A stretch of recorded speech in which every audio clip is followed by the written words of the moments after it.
नमस्कार दोस्तों। एक समय की बात है। भगवान बुद्ध अपने शिष्यों को उपदेश दे रहे थे। तब उनके किसी शिष्य ने उनसे यह 3 सवाल किए। पहला, कौन किसके भाग्य का खाता है? दूसरा, संसार का सबसे बड़ा बलवान कौन है? तीसरा, जो अपनी बात से मुकर जाता है उसका अंत में क्या अंजाम होता है? गौतम बुद्ध कहते हैं, तुम्हारे यह तीनों ही प्रश्न बहुत ही महत्वपूर्ण है, क्योंकि इन तीनों प्रश्नों के उत्तर हर मनुष्य को जानना जरूरी होता है। इसलिए मैं तुमको यह कहानी सुनाता हूं। उस कहानी में तुमको तुम्हारे इन तीनों प्रश्नों के जवाब मिल जाएंगे। कृपया तुम कहानी को ध्यान लगाकर सुनना। एक जंगल में एक विशाल बरगद का पेड़ था। उस पेड़ पर एक बाज पक्षी रहता था। उस बरगद से थोड़ी ही दूर पर एक बिल था। उस बिल में एक सर्प रहता था। फिर एक दिन जैसे ही सर्प दिल से बाहर निकलने लगा, तो उस सर्प को वह बाज पक्षी देख रहा था। जब सर्प बिल से बाहर निकालने लगा, तो उसी समय बाज सर्प पर झपटा, परंतु सर्प अपने बिल से अधिक बाहर नहीं निकला था, इसलिए वह वापस बिल में चला गया। फिर थोड़ी देर बाद सर्प ने अपना मुंह बिल से बाहर निकाला और देखने लगा कि बाज पक्षी यहीं पर है या कहीं पर चला गया। फिर वह बाज पक्षी दोबारा उस सर्प पर झपटा, परंतु वह फिर से वापस अपने बिल के अंदर छुप गया। जैसे ही सर्प अपने बिल से बाहर निकलने का प्रयास करता, तो बाज उस पर हमला करता और उसे उठाकर ले जाने की कोशिश करता। बाज मन में सोच रहा था कि जब भी तू बाहर निकलेगा तो मैं तुझे अपना भोजन बना लूंगा, और सर्प उस बाज के डर से बिल में छुपा रहता है। जब सर्प को उस बिल में रहते हुए काफी समय हो जाता है, तो सर्प मन में विचार करने लगता है कि यदि राजा विक्रम कहीं से आ जाए तो वह दूसरों के कष्टों का हरण करते हैं, और राजा विक्रम ही ऐसे हैं जो मुझे इस बात से बचा सकते हैं। तो राजा विक्रम को याद करता हुआ सर्प उस बिल में छुपा रहता है, और जो भी उस मार्ग से निकल कर जाता तो उसे सर्प कहता कि भाई, कोई मेरी बात राजा विक्रम तक पहुंचा दो या मुझे राजा विक्रम से मिला दो, तो मैं उसका जीवन भर एहसानमंद रहूंगा। फिर एक दिन राजा विक्रम, जो दूसरों के दुखों को दूर करते थे, वह जंगल में जा रहे थे और उसी मार्ग से निकल कर जा रहे थे। तभी सर्प को पता चला कि रास्ते से कोई जा रहा हो, तो वह सर्प बिल के अंदर से ही कहने लगा, भाई, कोई मुझे राजा विक्रम से मिला दे तो मैं उसका जीवन भर एहसानमंद रहूंगा। यह बात जब राजा विक्रम ने सुनी, तो राजा विक्रम कहने लगा, क्यों भाई, आपको राजा विक्रम से क्या काम है? तो सर्प कहने लगा, देखो भाई, राजा विक्रम दूसरों के दुखों का हरण करते हैं, और मैं बहुत दिनों से इसी बिल में पड़ा हुआ हूं। मैं बहुत दुखी हूं। यदि मैं इस बिल से बाहर निकलता हूं तो इस वृक्ष पर एक बाज पक्षी का निवास है। वह बाज मुझ पर उसी समय हमला करता है, इसलिए मैं इस बिल से बाहर नहीं निकलता हूं, और ना ही मुझे कुछ खाने को मिलता है। मैं ऐसे ही इस बिल में पड़ा हुआ हूं, ऐसे ही अपना जीवन व्यतीत कर रहा हूं। राजा विक्रम कहने लगे कि हे सर्प राज, मैं ही राजा विक्रम हूं। बताओ, तुम्हारे कष्ट का निवारण कैसे करूं? तो सर्प कहने लगा, हे महाराज, जैसा आपको उचित लगे ऐसा ही कीजिए, लेकिन मेरा इस बात से पीछा छुड़ा दीजिए, नहीं तो यह एक दिन मुझे मार डालेगा। राजा विक्रम कहने लगे, हे सर्प महाराज, तुम कहो तो मैं तुम्हें इस वन में कहीं दूर छोड़ दूं। सर्प कहने लगा, महाराज, जब आप मुझे दूर छोड़ने जाओगे तो यह बाज हमें देख लेगा, और यह वहीं पर जाकर फिर से बैठ जाएगा, और मौका मिलते ही यह मुझे मार डालेगा। राजन, आप मुझे कुछ समय के लिए आपके अंदर में बिठा लीजिए। आप पेट में बैठने के लिए मुझे स्थान दे दीजिए। जब इस बाज को पता नहीं चलेगा कि सर्प कहाँ गया, और मैं तुम्हारे साथ इस वन से बहुत दूर चला जाऊंगा, और आगे जाने के बाद मैं तुम्हारे पेट से बाहर आ जाऊंगा। राजा विक्रम कहने लगे, ठीक है सर्प, आज आप मेरे पेट में प्रवेश कर जाइए। राजा विक्रम अपना मुंह खोल देते हैं, और वह सर्प राजा विक्रम के पेट में प्रवेश कर जाता है, और राजा विक्रम के पेट में जाकर के बैठ जाता है। जब राजा विक्रम वन में आगे गए और आगे काफी दूर पहुंचने के बाद उस सर्प से कहने लगे कि हे नागराज, अब आप मेरे पेट से बाहर आ जाइए। अब यह सुनसान वन है, इसमें कोई बाज आपको परेशान नहीं करेगा। यह बात सुनकर नागराज कहने लगा कि नहीं महाराज, अब मैं आपके पेट से बाहर निकलने वाला नहीं हूं। राजा विक्रम ने कहा, क्यों भाई, आपने तो मुझसे यह वादा किया था कि आप मुझे आगे सुनसान वन में छोड़ देना, मैं आपके पेट से बाहर निकल जाऊंगा। अब क्या हुआ? सुनसान वन आ गया, अब आप बाहर निकलिए। सांप कहने लगा कि देखो महाराज, जैसा रहने का आनंद आपके पेट में है वैसा उस बिल में नहीं मिलता। अब मैं तुम्हारे पेट से कभी बाहर नहीं निकालूं। राजा विक्रम मन में सोचने लगे कि यह तो बड़ा ही दुष्ट सर्प है, अब मैं क्या करूं। और उसके जहर के प्रभाव से महाराज विक्रम का पूरे शरीर से कोट फूटने लगा। महाराज विक्रम के शरीर से कोट निकल आया। राजा विक्रम मन में सोचने लगे कि अब मैं यदि राजधानी को वापस जाऊंगा तो यह अभी संभव नहीं है, क्योंकि मैं इस वक्त खोड़ी हो गया हूं और मुझे इसी वन में रहकर इस नागराज से भी छुटकारा पाना है। यह सोचकर महाराज विक्रम एक पेड़ के नीचे झोपड़ी बनाकर सो जाते हैं। उनके शरीर से कोट टपकने लगा और बदबू आने लगी, जो कि सर्प का जहर था। सर्प कुंडली मारकर राज विक्रम के पेट में बैठा हुआ था। राजा विक्रम उस वन में पड़ी हुई एक कोढ़ी की हालत में है। अब इधर उन्हीं के समय एक प्रसिद्ध जनपद था। श्रावस्ती, और श्रावस्ती नगरी के महाराजा थे ताम्रध्वज महाराज। ताम्रध्वज के 3 पुत्रियां थीं और राजा ताम्रध्वज बड़ा अहंकारी और बड़ा ही अभिमानी राजा था। फिर एक दिन उसने अपनी तीनों बेटियों से पूछा कि बताओ बेटियों, तुम किसके भाग्य का खाती हो। फिर उनमें से 2 बेटियां तो राजा के डर से कहती हैं कि पिताजी, हम तो आपके भाग्य का ही खाते हैं।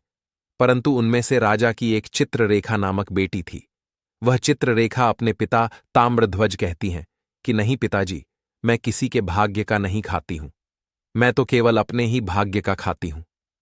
उस बेटी की बात सुनकर राजा को बहुत क्रोध आया और राजा ने उसी समय नाई और ब्राह्मण को बुलाया और नाई और ब्राह्मण से कहने लगा कि इन दोनों बेटियों का रिश्ता तो आप किसी राजा के यहां करके आइए, और जो यह बड़ी वाली बेटी है, इसका रिश्ता किसी कूड़ी कलंक की या जिसके हाथ पैर नहीं हो उसके साथ करके आइए। फिर राजा का आदेश मिलते ही नाई और ब्राह्मण उन तीनों बहनों का रिश्ता करने के लिए चल देते हैं। उन्होंने राजा की दोनों छोटी बेटियों का रिश्ता तो राजवंशों में कर दिया, परंतु तीसरी बेटी के लिए वह ढूंढते ढूंढते हुए उसी वंश से निकाल कर जा रहे थे जिस वन में राजा विक्रम अपनी झोपड़ी में कोड़ी के रूप में पड़े हुए थे। उनके शरीर से कोड़ बह रहा था। तो राजा विक्रम को देखकर नाई और ब्राह्मण आपस में कहने लगे कि इससे अच्छा तो कोई व्यक्ति हमें नहीं मिलेगा, इसलिए इसके साथ ही राजा की लड़की का संबंध करके चलते हैं।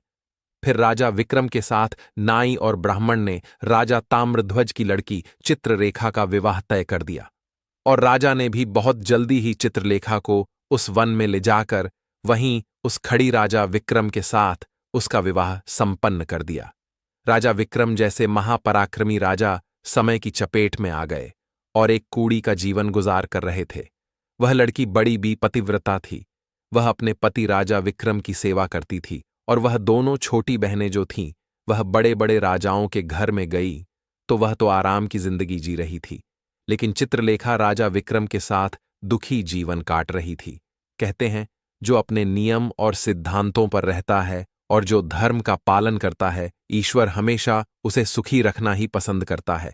भगवान उसे हमेशा आनंद प्रदान करता है। इसलिए जब उस झोपड़ी में रहते रहते चित्ररेखा को राजा विक्रम के साथ बहुत दिन बीत जाता, तो उस झोपड़ी के पास एक पीपल का वृक्ष था और उस वृक्ष के नीचे एक दूसरा सर्प का बिल था। तो एक दिन विक्रम सो रहे थे और रात्रि का समय था और चित्रलेखा महाराज विक्रम की सेवा कर रही थी। उसी समय उस बिल से एक सर्प बाहर निकलता है और बाहर निकलकर जो राजा विक्रम के पेट में सर्प था, उस सर्प से कहने लगता है, अरे दुष्ट, अपने वचन से मुकर गया। तूने तो महाराज विक्रम से कहा था कि मैं दूर वन में जाकर तुम्हारे पीठ से बाहर निकल जाऊंगा, और तो ऐसे परोपकारी राजा के पीठ में जांक करके बैठ गया। तुम्हारे जहर के कारण राजा के पूरे शरीर से कोट निकाल आया। अरे, तुझे शर्म नहीं आई कि तूने कितना गलत काम किया है, क्योंकि इतने समय में राजा विक्रम न जाने कितने ही जीवों का दुख दूर करते, वह सिर्फ आगे कहता है। यदि कोई सुन रहा हो तो मैं तेरे मरने का उपाय बताता हूं। यदि कोई गंगा जल ला करके इस राजा को पिला दे तो तेरे उसी समय 100 टुकड़े हो जाएंगे और मल के रास्ते से बाहर निकल जाएगा। अब राजा के पेट के अंदर बैठा हुआ जो सर्प था, वह दूसरे सर्प से कहने लगा कि तेरे जैसा भी मैंने कभी नहीं देखा। धन के खजाने पर कुंडली मार कर बैठा है। यदि यह धन मानव समुदाय के कल्याण के लिए लगाया जाता तो इससे न जाने कितने मानवों का भला होता। मैं भी तेरे मरने का उपाय बताता हूं। यदि कोई सुन रहा हो तो कोई पीपा तेल गर्म करके तेरे बिल में डाल दे तो उसी समय तो नष्ट हो जाएगा, और इस बिल वाले स्थान की खुदाई करेगा तो यहां पर अपार धन संपत्ति निकलेगी। उस बात को चित्रलेखा बड़े ध्यान से सुन रही थी। चित्रलेखा ने मन में विचार आया, यह राजा विक्रम है और इनके पेट में एक सर्प बैठा हुआ है। इस कारण महाराज के शरीर से कोढ़ निकाल रहा है। तो वह बेचारी चित्ररेखा एक आर्षी के आश्रम पर पहुंचती है और उन आर्षी से अनुरोध करती है कि महात्मा, मुझे एक गिलास गंगा जल की आवश्यकता है। आर्षी ने कहा, बे तुम कौन हो और गंगा जल का क्या करेगी? तो वह चित्ररेखा कहने लगी, हे मुनिवर, मैं राजा तमध्वज की बेटी चित्ररेखा हूं और मेरे पति के लिए मुझे दवा के रूप में गंगा जल चाहिए। उस आर्षी ने उसे एक गिलास गंगा जल दे दिया। अब चित्ररेखा गंगा जल लेकर जल्दी ही महाराज विक्रम के पास पहुंच गई और पहुंचकर महाराज विक्रम से कहने लगे कि महाराज, यह दवाई है, आपके कोढ़ को सही करने के लिए आप इसे ग्रहण कीजिए। राजा विक्रम उस गंगा जल को पी गए और जैसे ही राजा विक्रम ने उस गंगा जल का पान किया तो उस सर्प के उसी समय 100 टुकड़े हो गए। जो पेट में था वह सर्प नष्ट हो गया। वह धीरे धीरे राजा के शरीर से मल के रास्ते से बाहर निकल आया। अब तो राजा का कोट धीरे धीरे सही होने लगा और कुछ ही दिनों में राजा का कोट बिल्कुल सही हो गया। राजा का पूरा उपचार हो गया। राजा पहले की तरह स्वस्थ हो गए। अब राजा विक्रम से चित्ररेखा कहने लगी, हे महाराज, मैं एक स्त्री हूं, इस शहर में नहीं जा सकती हूं। आप शहर में जाइए और एक पीपा तेल का लेकर आ जाए। राजा विक्रम कहने लगे कि चित्ररेखा, उस तेल का तुम क्या करोगी? चित्ररेखा ने कहा, महाराज, आप पहले तेल का पीपा लेकर आइए, फिर मैं आपको बताऊंगी। फिर चित्ररेखा की बात सुनकर राजा विक्रम बाजार में जाते हैं और वहां से एक पीपा तेल का लेकर आते हैं। फिर चित्ररेखा वहां आग जलाती है और उस आग पर उस तेल को गर्म करती है और गर्म करके उस सर्प के बिल में खाली कर देती है। जैसे ही उस बिल में वह गर्म तेल डाला गया तो सर्प की मृत्यु हो गई। राजा विक्रम से चित्ररेखा कहने लगी कि महाराज, स्थान को खोद दीजिए। फिर राजा विक्रम ने जब उस स्थान की खुदाई की तो वहां से अपार धन संपत्ति निकाली। चित्ररेखा कहने लगी, महाराज देखिए, मैं जानती हूं कि आप जय नरेश राजा विक्रम हैं, परंतु मेरे पिता ने मेरा अपमान किया है और मुझे एक कोढ़ाई को दिया था, परंतु मैं मेरे भाग्य का खाती हूं। इसलिए इसी स्थान पर मेरे पिता का जो महल है उससे अच्छा महल बनना चाहिए। राजा विक्रम कहने लगी, चित्ररेखा, तुम कैसी बातें कर रही हो? हम नरेश हैं, भला यहां पर महल क्यों बनाएंगे? आप उज्जैन नगरी को चलिए। परंतु राजा विक्रम के कहने पर भी चित्ररेखा नहीं मानी। फिर राजा विक्रम ने उस वन में एक शानदार महल का निर्माण करवाया। इस संसार में सबसे बलवान समय होता है और कोई बलवान नहीं होता है। जिसका समय अच्छा होता है वह आगे बढ़ता रहता है और जिसका समय खराब हो जाता है, जिसका समय विपरीत होता है, वह पतन की ओर अग्रसर हो जाता है। राजा ताम्रध्वज पर एक दूसरा राजा आक्रमण कर देता है और उस आक्रमण में तमध्वज पराजित हो जाता है और राज अपने परिवार हित प्राण बचाने के लिए उसी वन में पहुंच जाता है जब वन में राजा भूखा प्यासा भटक रहा था। फटे हुए वस्त्र और भूख से पीड़ित और प्यास से राजा का गला सूखा जा रहा था। तो राजा घूमते घूमते उस चित्ररेखा और राजा विक्रम के महल के नजदीक से गुजरता है तो चित्ररेखा अपने पिताजी को पहचान जाती है। चित्ररेखा ने अपने एक सेवक को भेजा और सेवक भेजकर महाराज ताम्रध्वज, जो कि एक फटी हुई हाल में थे, उनके पास वस्त्र नहीं थे, उन्हें बुलवाया।